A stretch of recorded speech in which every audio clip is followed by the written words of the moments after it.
La série d'événements que je suis sur le point de raconter s'est produite il y a plus de 30 ans, pendant ma petite enfance. Pardonnez-moi si certains détails sont flous, mais je vais essayer de m'en souvenir autant que possible. J'avais environ 10 ans. Ma famille élargie était nombreuse. À cet âge, il m'était difficile de me souvenir des visages de tous mes proches, sans parler de leurs noms. À chaque réunion de famille, on me présentait quelqu'un dont je ne reconnaissais pas le visage, même s'ils semblaient tous me reconnaître. Mon père était l'un des 9 enfants, j'avais donc 8 pères de tantes et d'oncles du côté de son père. Mes grands-parents du côté de mon père étaient extrêmement aisés et possédaient une immense propriété en bord de mer, qui était commune à mon père et à ses frères et sœurs. Je ne connais pas ses dimensions exactes, mais je suis presque sûr que je pouvais accueillir plus de 30 personnes. À cause de cela, ma famille passait souvent des parties entières de l'été là-bas. Mes 2 parents avaient des emplois qui leur permettaient soit de travailler à distance, soit de passer beaucoup de temps loin de leur bureau. Les frères et sœurs de mon père et leurs enfants feraient la même chose. Il fut un temps où nous n'étions que famille à la maison de plage. Je m'entendais bien avec tous mes cousins et je préférais passer du temps à la maison de plage plutôt qu'à la maison, car j'étais plus proche de certains de mes cousins que de mes amis de la ville natale. J'aimais aussi beaucoup de mes tantes et de mes oncles. Mon préféré était de loin l'oncle Joseph, qui était le père de mon cousin Brandon. Brandon était honnêtement plutôt antisocial et nous ne jouions pas vraiment beaucoup ensemble. L'oncle Joseph était génial, cependant, et il ne manquait jamais d'égayer mon humeur ou de me faire rire. En plus d'être génial avec les enfants, il était thérapeute et psychiatre agréé et c'était souvent vers lui que je me tournais en cas de besoin. Il y a de fortes chances qu'il en sache plus sur moi que mes parents. Je me confiais régulièrement à lui et je n'avais rien à me gêner de divulguer. Quoi qu'il en soit, cet été-là, j'ai commencé à faire des cauchemars extrêmement graphiques et dérangeants. Pour autant que je m'en souvienne, il n'y avait pas de thème commun entre eux. Ils concernaient tous quelque chose de psychologiquement éprouvant, comme la mort d'un membre de la famille, ou le fait d'être seul pour toujours, ou quelque chose du genre. J'aimerais pouvoir fournir plus de détails, mais j'ai depuis longtemps purgé mon esprit de ces horreurs. Je me souviens cependant distinctement d'un rêve. C'était l'un de ces faux rêves d'éveil. Je me suis réveillé et je suis descendu retrouver mes parents pour le petit déjeuner, comme je le faisais un matin normal. Quand je suis descendu, cependant, ils n'étaient pas dans la cuisine, et il n'y avait pas de nourriture sur la table de la salle à manger. Je suis remonté en courant et j'ai fait irruption dans la chambre de mes parents et de mes frères et sœurs, mais il n'y avait personne. Le reste du rêve était essentiellement moi en train de pleurer sur le sol de ma chambre, me demandant pourquoi tout le monde m'avait abandonné. Après 3 ou 4 cauchemars consécutifs, j'ai décidé d'en parler à mon oncle Joseph, par embarras de le dire à mes parents. Il m'a écouté avec un air inquiet pendant que je décrivais le genre de choses que je vivais, et il a même commencé à écrire des choses dans son petit carnet. Il m'a demandé de faire une introspection interne significative, car quelque chose s'accrochait à mon subconscient. Mais quel genre d'introspection étais-je censé faire? J'avais 10 ans. Il m'a dit qu'il avait réfléchi à la situation et que je devais revenir vers lui si le problème persistant. Bien sûr, c'était le cas. Quelques jours et quelques cauchemars plus tard, j'ai fait le point avec mon oncle Joseph. Il m'a dit qu'il avait réfléchi à la situation et qu'il avait compris ce qui se passait dans mon cerveau.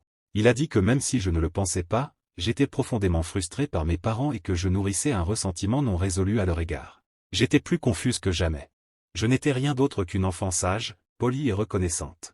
J'avais toujours écouté mes parents et je les aimais plus que tout. Mais l'oncle Joseph savait de quoi il parlait. Il était thérapeute, après tout.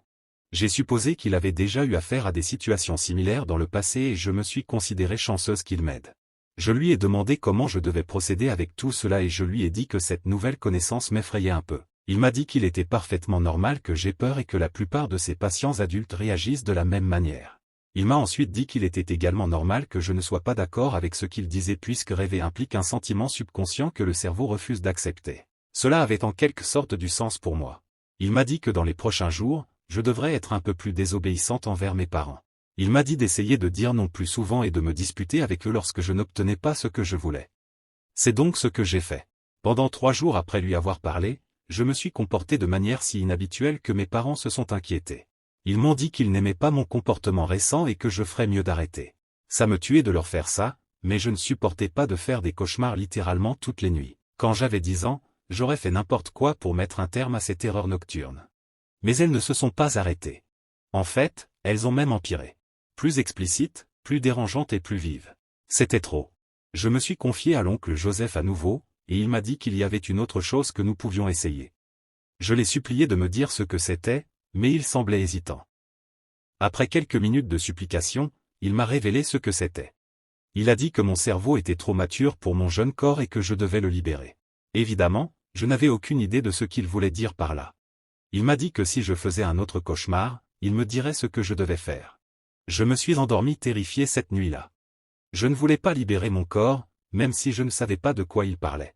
Cette nuit-là, je me suis en fait réveillé avant d'avoir fait un cauchemar. Depuis plusieurs jours que cela se passait, je ne m'étais jamais réveillé avant d'avoir fait un cauchemar. C'était nouveau. Pour une raison quelconque, cependant, j'avais peur de bouger ou même de respirer bruyamment. Ce n'était pas une paralysie du sommeil, mais j'étais terrifié. Je fixais le mur dans la même position pendant une minute entière, pas tout à fait sûr de ce que je faisais. La chose suivante que j'entendis était quelque chose que je n'oublierai jamais, peu importe mes efforts. Un murmure, juste à côté de mon oreille. Le murmure de l'oncle Joseph. J'en étais sûr. Je me suis retourné et j'ai crié, ce qui l'a fait voler en arrière. Il a rapidement quitté la pièce et a fermé la porte. Je me suis assis là, en sueur froide. Une partie de moi pensait que je faisais encore un cauchemar. Au lieu de me rendormir, j'ai couru dans la chambre de mes parents et je leur ai tout raconté. Je leur ai parlé des cauchemars, de l'oncle Joseph, de tout. Mon père n'a pas perdu une seconde. Il a fait irruption dans la chambre de l'oncle Joseph et l'a confronté. Mon oncle a évidemment nié tout, mais mon père était un grand gaillard et pouvait facilement le bousculer. Une bagarre a éclaté entre eux et mon père a arraché le sac que l'oncle Joe portait partout. L'oncle Joseph a rapidement rassemblé ses affaires et a couru vers sa voiture. Mon père a commencé à fouiller le sac et ce qu'il a trouvé était esséurant. Il y avait des pages et des pages de choses liées aux rêves, à la fois des notes manuscrites et des articles imprimés. Des articles sur l'induction de rêves, en particulier de cauchemars. Des notes personnelles sur différentes techniques, des données antérieures et des types d'expériences. C'était horrible. L'oncle Joseph a finalement été arrêté, car la police a trouvé des choses encore plus suggestives sur son ordinateur.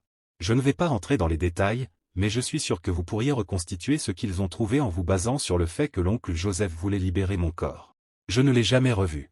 Je ne sais pas ce qui lui est arrivé à long terme, car mes parents n'aimaient jamais parler de la situation. Du moins en ma présence. Parfois, je me maudis d'avoir été si naïf à ce sujet, mais je ne peux plus rien y faire maintenant. Merci chers téléspectateurs de m'avoir suivi jusqu'à la fin, lâchez-moi un gros pouce bleu pour soutenir la chaîne, abonnez-vous pour rejoindre la famille et activez la clochette de notification afin de ne pas rater mes prochaines histoires et pour finir dites-moi en commentaire comment vous trouvez l'histoire. Merci et à la prochaine.